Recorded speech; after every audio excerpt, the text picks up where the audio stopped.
ان کی قوم کو نجات دی تو یہ روزہ رکھتے. تو آپ نے ارشاد فرمایا کہ اللہ نے اگر مجھے زندگی دی آئندہ سال تو میں ایک روزہ اس میں ملا دوں گا، یعنی 9-10 کا رکھوں گا تاکہ ان کے ساتھ مشابہت ہو. کیا درجہ رکھا؟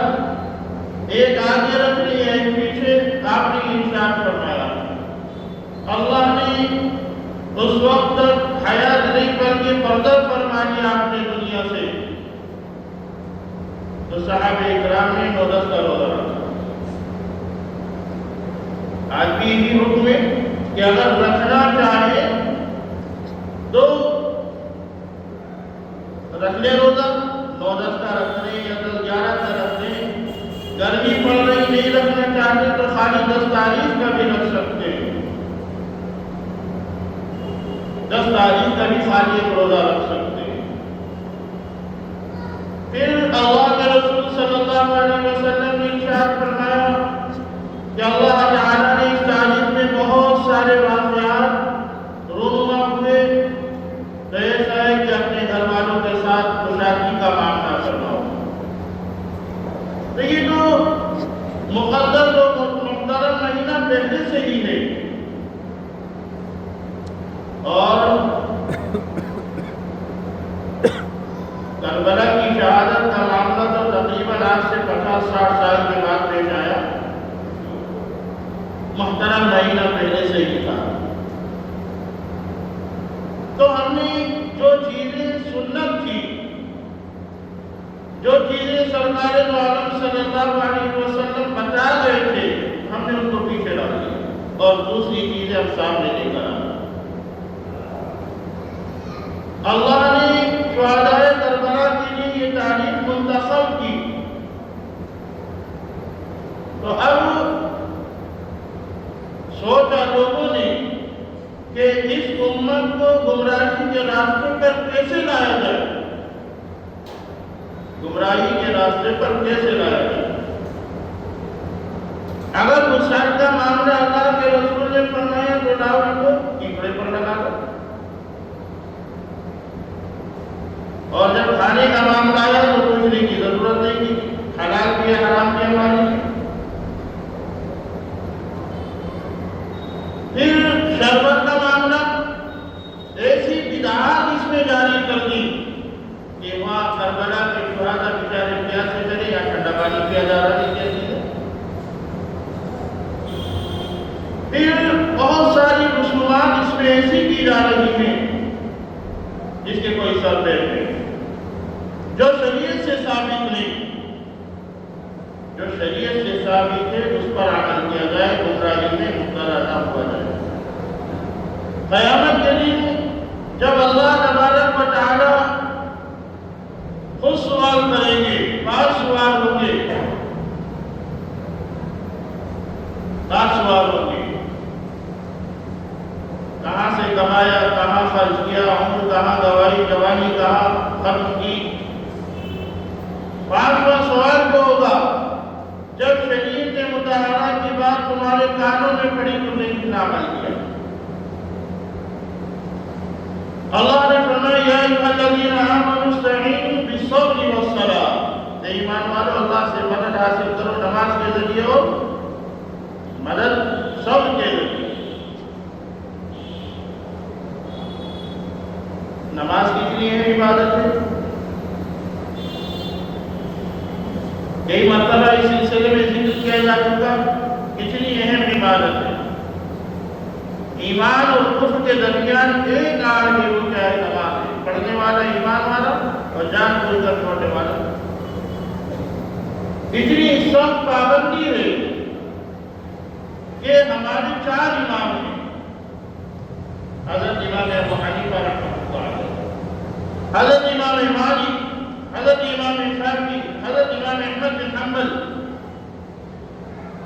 ان میں سے 3 امام جن کی پوری دنیا تقلید کرتی ہے 4 ائمہ ہیں، اور جن کی ہم تقلید کرتے ہیں حضرت امام ابو حنیفہ رحمۃ اللہ علیہ. ان میں سے ائمہ فرماتے ہیں کہ اگر کوئی جان بوجھ کر نماز چھوڑ دے، کسی نے جان بوجھ کر نماز چھوڑ دی تو اس کو دنیا میں رہنے کا حق نہیں ختم کر دیا جائے، اسلامی حکومت ہو تو اس کو ختم کر دیا جائے گا کسی نے جان بوجھ کر نماز چھوڑ دی۔ حضرت امام ابو حنیفہ رحمۃ اللہ علیہ فرماتے ہیں کہ نہیں ہو سکتا، غلطی ہو گئی قید کر دیا جائے، قید خانے میں ڈال دیا جائے اور اتنی پٹائی کی جائے کہ آئندہ ایسا عمل نہ کرے۔ یہی عمل اور سب مانتے ہیں اس کو۔ اب یہ دیکھیے کہ ہم لوگ رات بھر ہم نے امت مسلمہ کے نوجوانوں نے خوب محنت کی، اب جب دیکھا کمرے میں ٹہلتے ہوئے آزاد ہو رہی ہے، مسجد کے باہر بیٹھے ہوئے موبائل چلا رہے ہیں، توفیق نہیں کہ مسجد میں جا کر نماز پڑھ لیں۔ ہاں کیا ہے یہ؟ حضرت امام حسین حضرت امام حسن کہ کیا ہے؟ دیواریں مسجد کے باہر بیٹھے ہوئے پوری رات 50-100 آدمی کی ٹولی، یہ کون ہے؟ شہداء کربلا کے ایسے دیوانے جنہوں نے وہاں پر نماز نہ چھوڑی نہ آزادی میں نماز چھوڑ رہے، ایک نے نماز نہیں پڑھی۔ اور آج دیکھیے کتنے لوگ نماز پڑھیں گے؟ یہ کیا ہے؟ یہ دیوانی ہے۔ یہ ساری ایسی چیزیں جو دین میں شامل کر دی گئی، دین میں شامل کر دی گئی، اور یہ سب دین میں اگر کوئی ذرا سی بات بھی شامل کر دے تو گمراہی ہے، نہ ہم اس میں سے بڑھا سکتے نہ ہم اس میں سے گھٹا سکتے۔ نماز اور صبر دو چیزیں، ان سے اللہ سے مدد حاصل کی جائے، اور ہم شامل تو نہیں ہوتے، ہمارے طبقہ جو ہے ان کا مزاج ہے کہ ہم شامل تو نہیں ہوتے لیکن دیکھنے چلے جاتے ہیں، بچوں کو دکھا دیتے ہیں، اور شامل ہونا کی کثرت کو بڑھانا چاہیے، جس نے جس کی مشابہت اختیار کیا اللہ اسی میں اس کا اجر کرے۔ اور پچھلے جمعوں کو یہی تذکرہ کیا گیا کہ آدمی یہ کام کر لے کہ اپنے آپ کو اپنے گھر والوں کو جہنم کی آگ سے بچا لے، دوسروں کو نہ دے کے اپنے آپ کی حفاظت کر لے،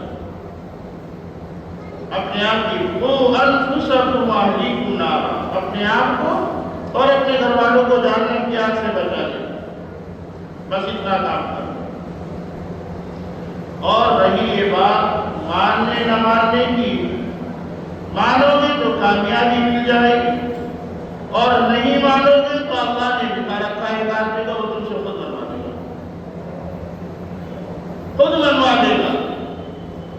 جتنی ضلالت اور گمراہی ہے اللہ خود اس کے ہاتھ ختم کرا دے گا۔ کیا بات ذکر کی گئی؟ ایمان کا اعلیٰ درجہ کیا ہے؟ اعلیٰ درجہ ایمان کا لا الہ الا اللہ محمد رسول اللہ، اور ادنا درجہ کیا ہے؟ راستے سے تکلیف دینے والی چیز کا ہٹا دینا ہے۔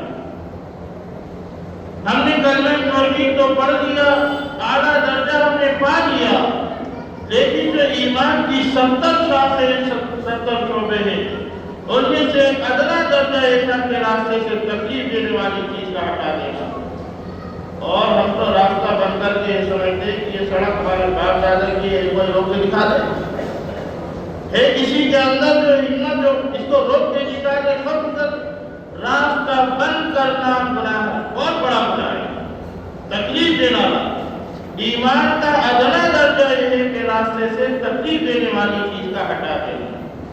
ایک آدمی جا رہا تھا، راستے میں کاٹ والا ٹہنی پڑی تھی، ہٹا دیا، اللہ نے اس کو جنت میں داخل کر۔ آج تمہاری شادی ہو، بیاہ ہو، جلسہ جلوس ہو، کوئی بھی راستہ اپنی سب سے پہلے راستہ بند کرتا ہے، راستے کو تنگ کرتا ہے۔ یہ بیماری بھی ہمارے اندر بہت زیادہ، یہ جتنی بھی چیزیں ہیں ہمارے آقا محمد رسول اللہ صلی اللہ علیہ وسلم ایک ایک بات بتا گئے، ہمیں عمل کرنا چاہیے۔ ہماری وجہ سے دوسرے طبقے کے لوگ رکے ہوئے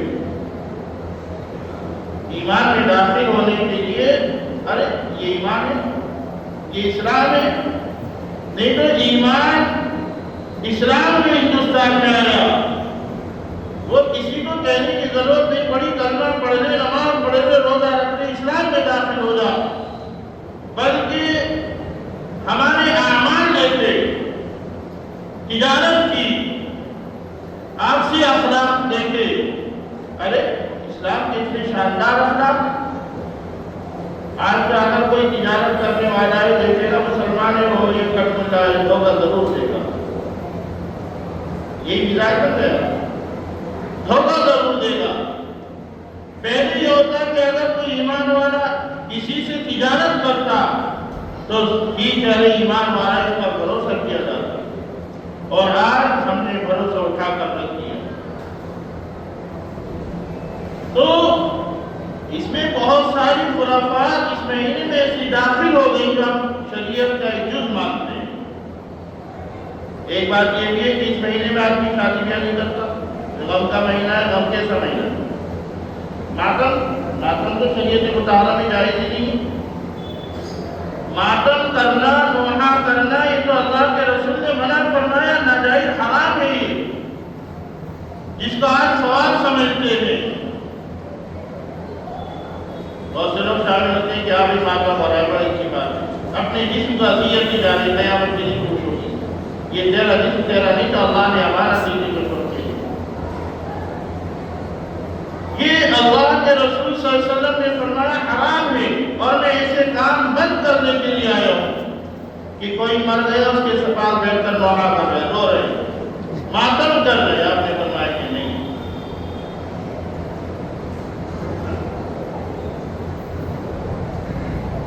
اگر کسی کو شہادت مل گئی تو اس کو تو نئی زندگی مل گئی. اللہ فرما رہے وَلَا تَقُولُوا لِمَنْ يُقْتَلُ فِي سَبِيلِ اللَّهِ أَمْوَاتٌ. اگر کوئی شہید ہو گیا تو اس کو مردہ مت دو، بلکہ وہ زندہ ہے. اللہ فرما رہے ابدی زندگی اس کو مل گئی اور تم مردہ کر رہے ہو، تم ماتم کر رہے ہو. یہ کیسا ہے؟ اس کے یہ کیسی محبت ہے؟ اللہ فرما رہے کہ زندہ ہے، ایک زندگی ان کو مل گئی اور تم ماتم کر رہے ہو. کہاں سے لے کر آئے؟ یہ تمام خرافات جتنی بھی تھی ہندوستان کے اندر سرکار دو عالم صلی اللہ علیہ وسلم کے جانے کے 300 سال کے بعد آئی. اس سے پہلے کئی بدعت تھی، کئی خرافات تھی. 300 سال کے بعد یہ جتنی بھی خرافات ہے اور آج ہم اس کو دین کا جز سمجھ رہے ہیں. شادی کا مہینہ ہے، ارے محرم کے مہینے مت رکھنا. ایک روایت میں کہ اللہ کے رسول صلی اللہ علیہ وسلم کا نکاح حضرت خدیجہ کبریٰ رضی اللہ تعالیٰ عنہا کا اس مہینے میں ہوا. حضرت فاطمہ رضی اللہ تعالیٰ عنہ کا نکاح اللہ کے رسول نے اس مہینے میں کیا. کیا مجھ سے بڑھ کر ہو سکتا؟ تو ایسی رسم اس میں جاری کر دی کہ اللہ ہم سب کی حفاظت فرمائے. دین کیا تھا؟ ایک ایسا گرہ ہمارے پاس تھا جس کو ہم نے گندہ کر دیا، گندا کر دیا. اللہ کی یہاں اس بات کی پوچھو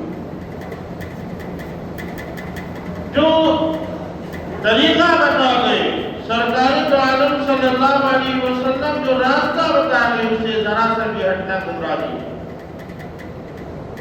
اپنی جان کو مصیبت میں ڈال دو. یا ایھا الذین آمنوا استعینوا بالصبر والصلاۃ. اے ایمان والو اللہ سے مدد حاصل کرو نماز کے ذریعے اور صبر کے ذریعے.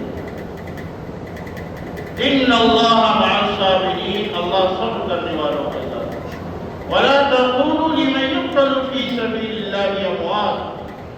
جو شہید ہو گئے تو ان کو مردہ مت کہو، بل احیاء، بلکہ وہ زندہ ہیں. ولکن لا تشعرون، تمہیں پتہ نہیں، شعور نہیں.